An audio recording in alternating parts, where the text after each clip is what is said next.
सेवा, स्वाध्याय और साधना में किसको ज्यादा महत्व दें जिससे जीवन में संतुलन आए? 5 अंगुलियां हैं, इनमें आप किसका महत्व दोगे? पांचों जरूरी है, पांचों जरूरी। केवल सेवा, स्वाध्याय, साधना नहीं, सेवा, सुमिरन, स्वाध्याय, सत्संग, समाधि, साधना का पूर्ण जो सांगोपांग साधना है उसको जब हम बोले, आपने 3 बोला, 2 और प्लस करो उसमें, सेवा, सुमिरन, स्वाध्याय, सत्संग, समाधि। समझ में? एकांते सुखमाश्रिताम, एकांत में शोकासन में बैठकर अपने प्रभु में तन्मय होना। 5 के बिना इनमें कौन छोटा बड़ा दिखाई दे रहा है, लेकिन हर अंग का अपना। अगर एक अंगुली कटी हो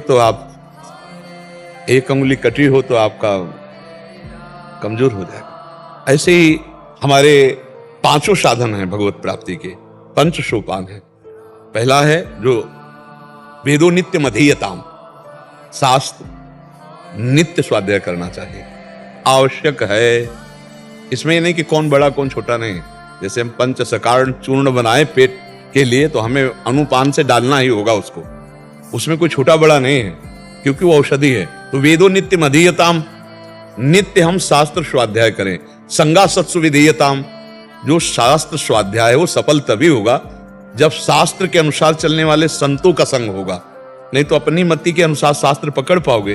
शास्त्र का रहस्य तो संतों से समझ में आता है। तो संगा सत्सु विधीयताम, संग किनका करे? जो सत्य मार्ग में चल रहे हैं, जिनके वचन सत्य, जिनका मनन सत्य और जिनके आचरण सत्य। मन में कुछ और, वाणी में कुछ और, वो पाखंड ड्रामा से नहीं। संगा सत्सु विधीयताम, जो सत्य चल रहे, सत्य ही जिनका आचरण है, सत्य ही जिनकी वाणी है, ऐसे संतों का हमें संग मिले। वेदों का नित्य स्वाध्याय और संतों का संग। वेदो नित्य मधीयताम, संगा सत्सु विधीयताम, महावाक्यार्थस्य विचारिताम, सुमिरन के अंतर्गत आता है। जो तुम्हें गुरु मंत्र मिला है, जो नाम मिला है, जो संतों ने महावाक्य बोले, उनका एकांत में सुमिरन करना चाहिए। तो स्वाध्याय, सत्संग और सुमिरन। हमारे जीवन में भोजन का बहुत बड़ा प्रभाव है। 5वें साधन तक पहुंचने के लिए लिखा, क्षुध व्याधि चिकित्सताम, भिक्षान्नम औषधम। विरक्त है तो भिक्षान्न के द्वारा अपनी क्षुधारूपी व्याधि की चिकित्सा करे, क्योंकि सेवा के लिए शरीर पुष्ट होना चाहिए ना।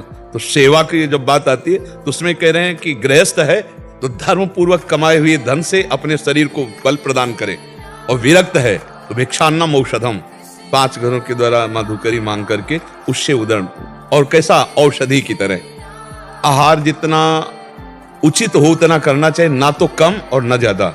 कम करने पर उसका चिंतन होगा और ज्यादा करने पर भजन नहीं बनेगा।